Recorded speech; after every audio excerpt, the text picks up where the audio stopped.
warahmatullahi wabarakatuh. Halo Sobat Fisika. Hari ini kita kembali melakukan pembelajaran mata pelajaran Fisika kelas 11 dengan saya Mr. Kenzu. Bagaimana sobat kabarnya? Semoga sehat selalu ya. Oke, materi yang kita bahas pada hari ini melanjutkan materi yang sudah kita bahas sebelumnya di semester yang kedua. Nah, hari ini kita akan bahas satu materi yang sangat menarik. Judulnya adalah bunyi. Nah, tentunya kalau kita lihat bunyi ini sendiri masih ya, itu termasuk contoh dari sebuah gelombang. Nah, kemarin sudah kita bahas gelombang. Mungkin yang belum sempat menonton, ayo ditonton video sebelumnya tentang gelombang. Jadi bunyi ini berdasarkan arah rambat dan arah getarnya kemarin kita bedakan dia menjadi dua, yaitu gelombang transversal dan gelombang longitudinal. Jadi bunyi ini adalah termasuk ke dalam gelombang longitudinal. Baik, kita lihat ya, apa saja submateri yang kita bahas pada kesempatan ini. Yang pertama kita lihat dulu, yaitu bagaimana cara menentukan kecepatan rambat bunyi. Nah, kita tahu bahwa bunyi itu dapat merambat apabila ada medium yang menghantarkannya atau sebagai perantaranya. Nah, medium yang digunakan sebagai perantara bunyi itu dapat menggunakan tiga medium. Yang pertama yaitu menggunakan medium zat padat. Nah, ini tentunya kita sudah paham. Contohnya bisa kita ambil ketika kita dulu waktu kecil main telepon-teleponan pakai benang ya. Nanti teman kita akan ngomong, akan bicara, kita bisa mendengar suaranya melalui benang tersebut. Ini contoh dari bunyi merambat melalui zat padat. Nah, bagaimana cara menentukan besarnya kecepatannya? Nah, tentunya kita semuanya sudah tahu atau masih ingat bahwa kecepatan itu kita simbolkan dengan V, nilainya sama dengan akar ya dari perbandingan modulus ion. Modulus ion tentunya sobat masih ingat ya, itu adalah menunjukkan sifat elastis dari zat padat sebagai perantaranya. Nah, kemudian dibagi nanti dengan massa jenis zat padatnya. Di sini kita simbolkan dengan ρ. Nah, ini dia formula untuk menentukan kecepatan rambat bunyi menggunakan medium zat padat. Nah, di sini saya akan tuliskan dulu apa arti dari keterangan ini, bahwa di sini E itu menyatakan tadi modulus ya, modulus elastisitas ataupun kita kenal juga dengan modulus Young ya. Nah, di mana satuannya dalam satuan internasional adalah Newton per meter kuadrat ya. Nah, kemudian ρ sendiri itu menyatakan massa ya, jenis dari zat padatnya, di mana satuannya ini adalah kilogram per meter kubik ya. Nah, itu untuk yang medium zat padat. Nah, kemudian yang kedua yaitu kita lihat bagaimana bunyi merambat melalui zat cair.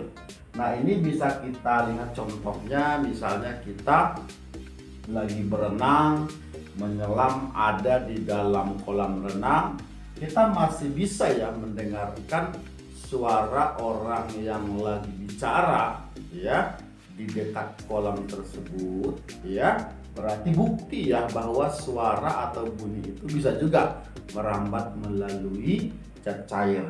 Nah, untuk menentukan nilai kecepatan rambat bunyi melalui medium zat cair, Nah, dapat kita tuliskan secara matematis adalah akar perbandingan modulus bulk. Modulus bulk itu sama saja ya maknanya dengan modulus Young. Jadi ini adalah keelastisitas dari zat cair atau kekentalannya ya. Kemudian dibagi dengan massa jenis zat cairnya, berarti rho.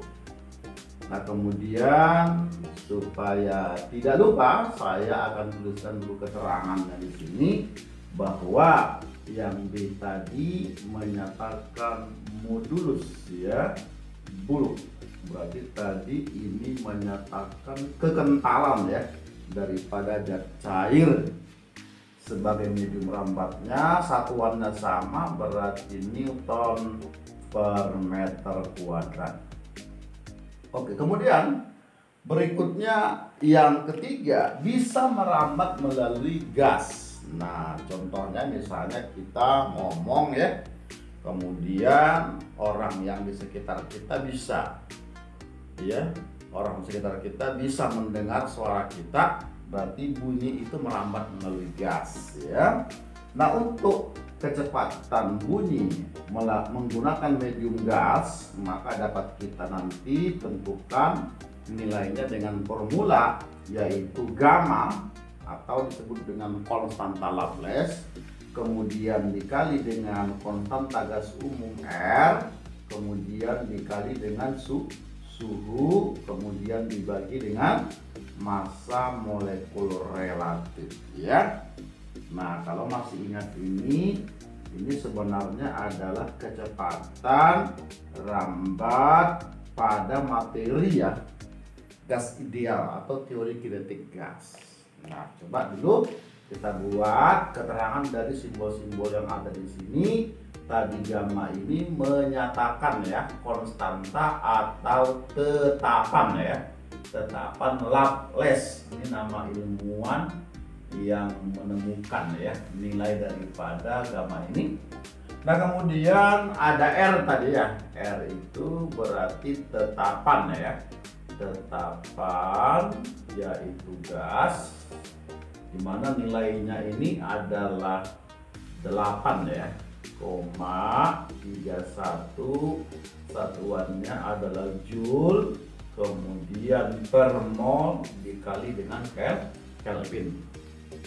Nah, kemudian ada T ya, T itu tentunya kita sudah tahu itu adalah menunjukkan suhu harus dalam Kelvin ya. Nah, kemudian untuk MR tentunya kalian juga sudah tahu ini menunjukkan massa molekul ya, molekul yaitu relatif ya, relatif MR ya. Itu dia sobat fisika untuk menentukan kecepatan merambat bunyi ya. Jadi nantinya tergantung kepada mediumnya ya. Oke, kemudian coba kita lanjutkan dulu sub yang berikutnya, yaitu tentang sumber-sumber bunyi. Nah, kita tahu di sekitar kita banyak sekali ya yang bisa kita lihat dapat menghasilkan bunyi. Nah, itu semua nantinya disebut dengan sumber bunyi.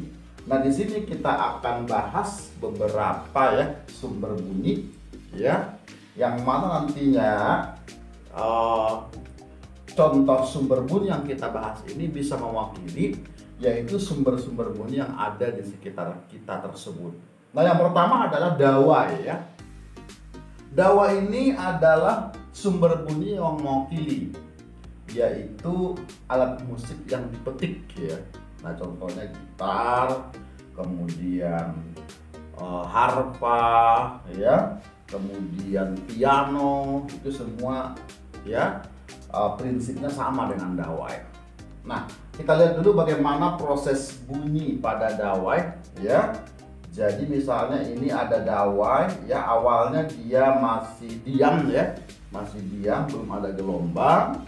Nah, ini dawai itu ingat kedua ujungnya diikat ya. Nah, kemudian ujung yang kiri kita berikan getaran ya, bisikan. Kita getarkan, kita petik dengan cara memetik, maka nantinya menghasilkan getaran. Getaran itu merambat, maka terbentuklah gelombang ya. Jadi merambat dia dari kiri ke kanan. Nah, namanya kita sebut dengan gelombang datang ya. Nah, kemudian tentunya karena ujungnya ini ya ada penghalang atau bidang pantul, maka sifat gelombang maka dia akan dipantulkan ya dari kanan ke kiri kembali. Jadi yang garis putus-putus ini ya. Nah, kemudian selanjutnya ya, kedua daripada gelombang datang dan pantul ini itu kita gabungkan ya, atau istilahnya diinterferensikan. Nah, maka nantinya dihasilkanlah yaitu bunyi ya. Nah, kemudian supaya bunyi yang dihasilkan itu kencang, biasanya nanti dawa ini dia didukung ya oleh sebuah tabung ya. Misalnya pada gitar ada tabung di sana sebagai pendukungnya. Untuk apa? Supaya suaranya itu nyaring ya. Bagaimana apanya ceritanya? Jadi nantinya ketika gelombang pada dawa ini ya itu sudah kita tadi tunjukkan ya, kita hadirkan di sini dengan cara memberikan getaran di ujungnya, maka nantinya udara yang terkurung pada tabung itu ikut juga bergetar. Kenapa? Karena di sini frekuensi udara yang di situ sama dengan frekuensi talinya. Jadi itu kalau masih ingat namanya resonansi namanya ya. Jadi ketika tali bergetar, maka udara yang di situ ikut bergetar ya. Jadi resonansi. Tadi peristiwa ikut bergetarnya suatu benda karena di sekitarnya ada benda lain bergetar dengan frekuensi yang sama. Jadi sehingga nanti suara yang dihasilkan itu nyaring atau kencang ya. Nah, kemudian kalau juga kita lihat alat musik yang lain juga pasti didukung dia dengan tabung yang berisi udara. Jadi maksudnya itu ya. Kemudian nantinya ya kalau kita perhatikan bunyi yang dihasilkan melalui dawai ya itu dia enak kita dengarkan ya. Nah, kita suka mendengarkannya. Kenapa? Karena frekuensinya diatur ya.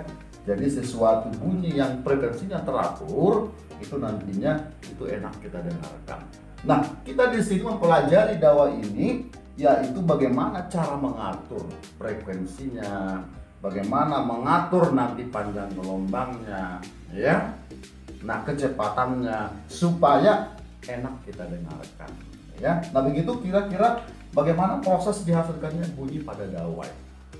Nah, kemudian coba selanjutnya kita lihat bagaimana mengatur besaran-besaran tadi supaya enak kita dengarkan. Yang pertama yaitu menentukan frekuensi ya, masing-masing nada nanti yang dihasilkan oleh dawa ini kita simpulkan dengan Fn ya. Berarti nantinya sama dengan yaitu N ditambah 1 kemudian dibagi dengan 2 kali panjang dawai kemudian dikali dengan kecepatan lambatnya ya. Jadi ini menentukan frekuensi masing-masing nada yang dihasilkan dari sebuah dawai. Jadi nantinya nadanya itu dia berbeda-beda ya, tergantung nantinya frekuensinya. Nah, kemudian N tadi ya menyatakan nadanya dimulai dari 0 berarti nada dasar ya. Kemudian nada aras pertama berarti 1 dan seterusnya ya. Nah, kalau di dunia musik ini tentunya kita kenal yang namanya tangga nada yaitu do, re, mi, fa, sol, la, si, do. Jadi itu sebenarnya adalah bunyi yang frekuensinya berbeda. Nah, berasal dari sini ya, dari nada-nada ini. Nah, kemudian selanjutnya misalnya ya kita ingin menentukan frekuensi nada dasar.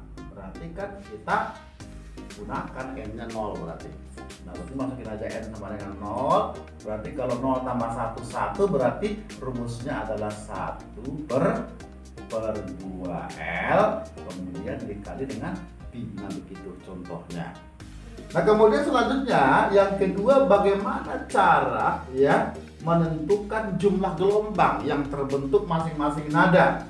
Berarti ini kita simpulkan dengan Ln sama dengan N tambah 1 kemudian dikali dengan setengah lambda. Jadi menghitung atau menentukan jumlah gelombang yang terjadi pada setiap nada, ya. Nah, misalnya ya, pada nada dasar berapa gelombang sih yang terbentuk pada nada dasar? Berarti coba kita lihat, masukin aja n sama dengan 0. Berarti 0 tambah 1 berarti 1 ya. Berarti terbentuk yaitu setengah lambda berarti ya. Nah, coba lihat dulu gambar kita yang awal tadi. Di sini tadi saya gambar ya, contoh dari sebuah nada ini ya. Nah, ini kira-kira berapa gelombang ini ya sobat ya? Nah, berarti kalau kita lihat ini sebenarnya ini adalah setengah gelombang ya. Berarti karena setengah gelombang berarti ini adalah gambar dari nada dasar berarti ya. Karena terbentuk yaitu setengah gelombang ya. Nanti kalau kalian nanti disuruh menggambarkan nada atas pertama, kedua, kan harus bisa ya. Nah, jadi menggambarnya tentunya berdasarkan nanti rumus yang ini ya. Terus yang berikutnya yaitu bagaimana cara menentukan kecepatan merambat ya dari bunyi yang merambat melalui ini tadi dawa itu tali berarti ya. Nah, tentunya kita kembali ke awal tadi, karena medium merambatnya adalah zat padat, berarti rumusnya itu adalah akar ya dari modulus ion kemudian dibagi dengan rho ya. Jadi kita gunakan yaitu akar modulus ion kemudian dibagi dengan rho. Kenapa tadi? Karena dia medium merambatnya menggunakan zat padat. Ini adalah tali ya. Nah, kemudian kalau nanti rumus ini kita jabarkan lagi oleh siapa? Si Melde. Nah, jabarkan lagi tentunya dengan mereview kembali tentang elastisitas dulu yang kita bahas di semester 1. Maka nantinya rumus ini bisa juga ya kita jabarkan, dituliskan dalam bentuk yang lain, yaitu adalah akar ya, akar dari tegangan tali kemudian dibagi dengan mu ya. Mu. Nah, di mana mu ini ya? Mu ini adalah ya perbandingan antara massa tali terhadap panjang tali. Sedangkan ya boleh juga dalam bentuk yang lain yaitu massa jenis kemudian dikali dengan luas penantang talinya ya. Jadi ini tadi menentukan kecepatan merambat dari bunyi pada dawai tadi ya. Oke. Nah, kemudian selanjutnya ya berikutnya yaitu kita lihat bagaimana ya frekuensi, perbandingan frekuensinya ya. Jadi tadi kan kita sebutkan tadi ya bahwa bunyi yang dihasilkan pada dawai itu kan enak karena kenapa? Frekuensinya teratur. Nah, sebagai bukti bahwa frekuensinya teratur, maka nanti kalau kita bandingkan frekuensi nada dasar terhadap nada atas pertama, atas kedua, itu dia membentuk perbandingan yang teratur. Nah, jadi perbandingannya 1 dibanding 2 dibanding 3 dan seterusnya ya. Nah, kemudian yang berikutnya kita lihat bagaimana cara menentukan jumlah daripada perut ya, menentukan jumlah perut pada dawai. Nah, tentunya kalian masih ingat ya, perut itu apa sih pada gelombang? Nah, perut ini adalah titik pada gelombang yang amplitudonya itu maksimum. Berarti titik itu ada di puncak atau di lembah. Jadi pada gambar ini sobat, berarti pas di sininya, di puncaknya dan di lembahnya, itulah yang disebut dengan perut.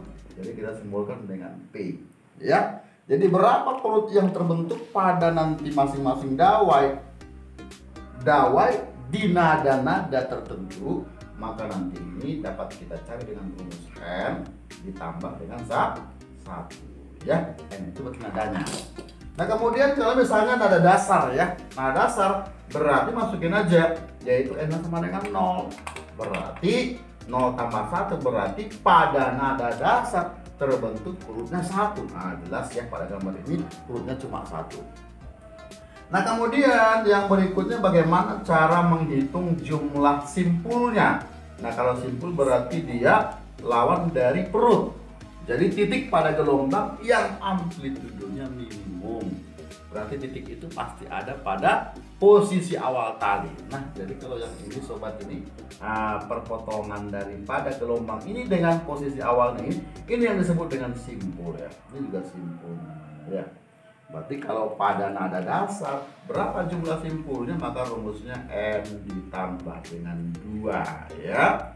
Jadi kalau nada dasar berarti n sama dengan 0 tambahkan 2, berarti simpulnya 2. Kelihatan pada gambar ya, simpulnya ada 2. Nah, begitu untuk nanti mengatur yaitu besaran-besaran pada dawai supaya nantinya bunyi yang dihasilkan itu dia enak kita dengarkan.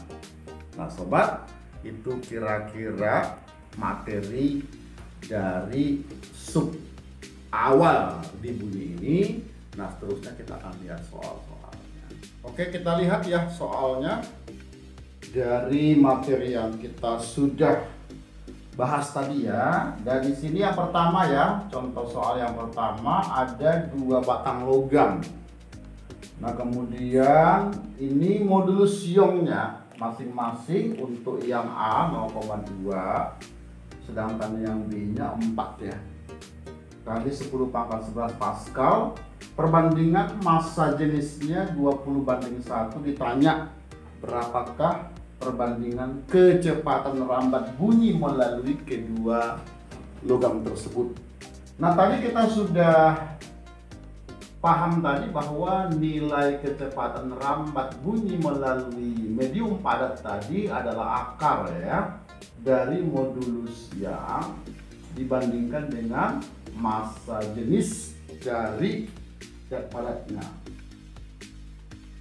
Nah kemudian kalau kita lihat formula ini, berarti dia di sini dapat kita lihat bahwa hubungan antara modulus Young dengan kecepatannya ini kita katakan adalah sebanding ya. Sedangkan hubungannya dengan massa jenisnya itu berarti berbanding terbalik. Nah melalui hubungan inilah maka kita akan jawab perbandingan daripada kecepatan melalui medium A dibandingkan dengan medium B, berarti sesuai tadi hubungannya maka nantinya dengan E-nya itu sebanding. Jadi supaya sebanding maka yang di atas ini adalah EA kemudian dibandingkan dengan EB, sedangkan rho-nya terbalik, berarti kita balik. Berarti di atas ini adalah rho B kemudian dibanding dengan rho A ya. Nah kemudian kita tinggal masukkan saja nilainya. Berarti di soal tadi dikatakan bahwa EA itu adalah 0,2 kali 10 pangkat 11 dibandingkan dengan 4 kali 10 pangkat 11 ya. Nah kemudian rho B dibanding rho A tadi adalah ya, kita balik ya, berarti 1 dibanding dengan 20 ya. Oke. Nah kemudian selanjutnya kita tinggal proses matematika saja. Berarti ini kita coret ya karena sama. Nah kemudian selanjutnya ini bisa kita bagi ya, atas bawah sama-sama dibagi 2. Berarti sini sisa 0,1 ya. Di sini berarti bagi 2, berarti sini 10 ya. Nah kemudian ini bisa kita turunkan ke bawah. Ini kan sama ya dengan 1/10, berarti 10-nya turun ke bawah, berarti 10 kali 10 dikali 4, berarti 1/400. Berarti kalau gitu akarnya adalah 1/20 ya. Nah itu untuk perbandingan kecepatannya. Nah kalian nanti boleh ya coba juga ya sebagai latihan kalian nanti.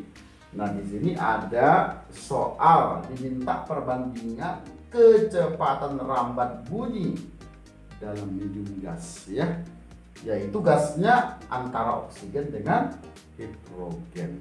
Nah berarti nanti ini coba kalian gunakan, yaitu tentunya yang medium gas tadi, yaitu akar konstanta Laplace dikali R dikali T dibagi dengan MR. Katanya pada suhu yang sama, berarti nanti suhunya sama, berarti kalian nanti cukup membandingkan yaitu kecepatannya dengan yang berbeda.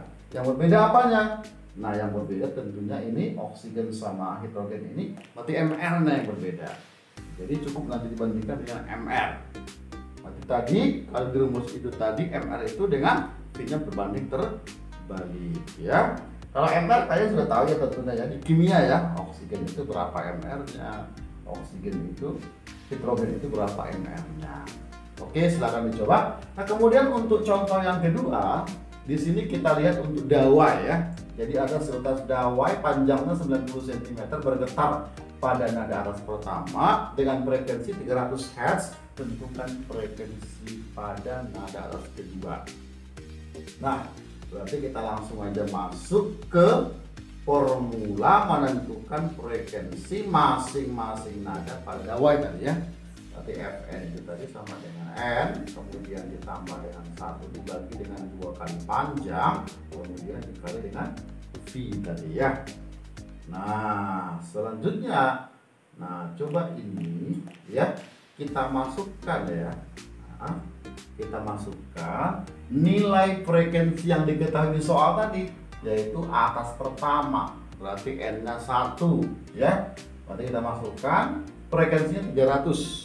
Nah, berarti jadi di sini coba kita masukkan data di atas ketika N-nya 1 ya. N-nya 1 berarti ini tadi nilainya 300, berarti 300 ya. Kemudian ini 1 tambah 1 berarti 2, berarti coret dengan di bawah berarti menjadi 1 per L ya. L-nya ada di soal sobat, ini ubah dulu ke meter. Nah, berarti ke meter dibagi 100 berarti 0,9. Nah, kemudian dikali dengan V. Nah, dari sini kita bisa dapatkan V-nya, berarti tinggal kita kalikan. Berarti 0 ini dan ini coret ya, tinggal 9 kali 30. Berarti dapat kita nilai kecepatan rampatnya sama dengan 270 meter per second ya. Nah, kecepatan ini kita gunakan nanti untuk menentukan yaitu frekuensi pada nada kedua. Nah, sekarang coba kita cari yaitu frekuensi nada kedua dengan mensubstitusi N-nya sama dengan 2. Berarti kalau itu nilai frekuensi atas kedua berarti sama dengan, yaitu masukkan ini 2 berarti tambah 1 3.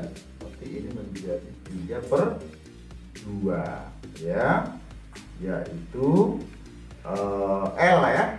L nya tadi ada di soal ya, berarti 0,9 ya. Kemudian dikali Pi nya tadi sudah ada juga, yaitu 270 ya. Nah, kemudian ini tinggal masalah matematika juga. Ini sama-sama kita bagi dengan 9 ya. Berarti ini bagi 9 berarti 0,1 ya. Ini dibagi 9 berapa sobat? Berarti ini adalah 30 ya. Nah, kemudian selanjutnya ya, ini naik ke atas ya. Naik ke atas ini berarti menjadi 10 ya. Berarti 10 kali 30 300 ya. 300 kemudian kali 3 berarti 900 dibagi 2 berarti 450. Berarti kalau itu sobat, F2 nya adalah 450 Hz berarti ya. Itu caranya sobat fisika. Nah, kemudian nantinya silakan kalian latihan ya. Di sini ada soal yang tipenya sama, ada seutas dawai panjangnya 150 cm bergetar dengan nada dasar, frekuensinya 100 Hz. Tentukan frekuensi nada atas pertamanya berapa ya. Oke, sobat fisika, itu dulu pembahasan kita pada hari ini, pada kesempatan ini. Mudah-mudahan bermanfaat. Terima kasih sudah ikut, sudah menonton. Jangan lupa untuk diulang dan latihan ya. Dan saya Mr. Kenju. Jangan lupa tentunya untuk subscribe, like, dan share, komen. Wassalamualaikum warahmatullahi wabarakatuh.